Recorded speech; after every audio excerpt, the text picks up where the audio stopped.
আমি সেই কাটাবন থেকে সিরিয়াল দিতে দিতে এখানে আসছি। মাঝখানে একটা সিন্ডিকেট কাজ করছে, মানুষের অনেক কষ্ট হচ্ছে, অনেক। আমার বয়সে আমি এরকম ভোগান্তিতে পড়ি নাই। আমার সরকারের কাছে একটাই প্রশ্ন, কিছু পাম্প তেল পাচ্ছে, কিছু পাম্প পাচ্ছে না, এর কারণ কি? কারণ যদি সব পাম্পে যদি তেল পাইতো তাইলে এই লম্বা সিরিয়াল হইতো না। আপনি ঢাকা শহরে দেখেন, ওইদিকে নীল খেতে দুইটা পাম্প, একটা পাম্পে তেল দিচ্ছে। এইখানে দুইটা পাম্প, একটা পাম্পে তেল দিচ্ছে। যদি এই দুইটা পাম্পে যদি তেল দিত তাহলে এত লম্বা সিরিয়াল হইতো না।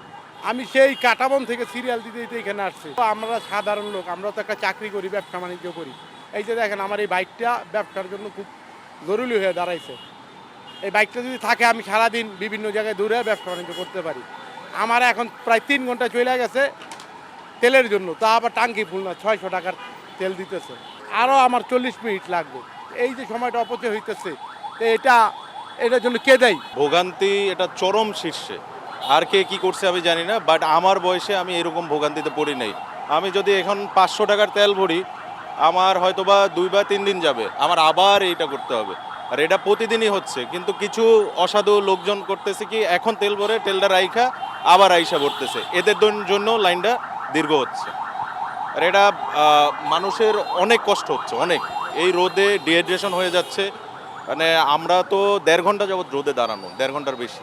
আমার অফিস বন্ধ করে এসে আমি এখানে দাঁড়ায় এসেছি। আমার অফিসে ফোন দিয়ে বলছে আমি তেলের লাইনে, বলছে যে তাহলে তেল নিয়ে তারপরে আসেন। এই অবস্থা ভাই, মানে আমার কাজেরও হ্যাম্পার হচ্ছে, আর এখন তো শারীরিক হ্যাম্পার হচ্ছেই।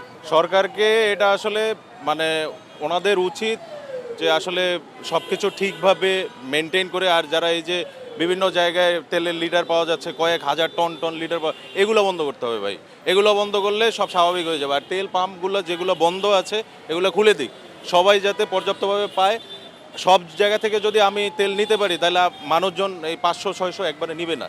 আমার যতটুকু লাগবে, ধরেন আমি 200 করে ভরে আমি চললাম, আবার নিলাম। মানে ফ্লুয়েন্ট ইয়াটা থাকতে হবে, ফ্লুয়েন্সিটা থাকতে হবে তেলের ইয়াটা। এটা আসলে আলটিমেটলি ব্যর্থটা যে কাকে দিব, এটা আসলে এখন সরকারের গাড়িও আমি দিতে পারছি না, আর ওনাদেরকেও কিছু বলতে পারছি না। এখানে মাঝখানে একটা সিন্ডিকেট কাজ করছে, এই সিন্ডিকেটটাকে ভ্যানিশ করতে হবে, নাহলে এটা হবে না। খবরের কাগজ, নিখাত, নির্ভীক, নিরপেক্ষ।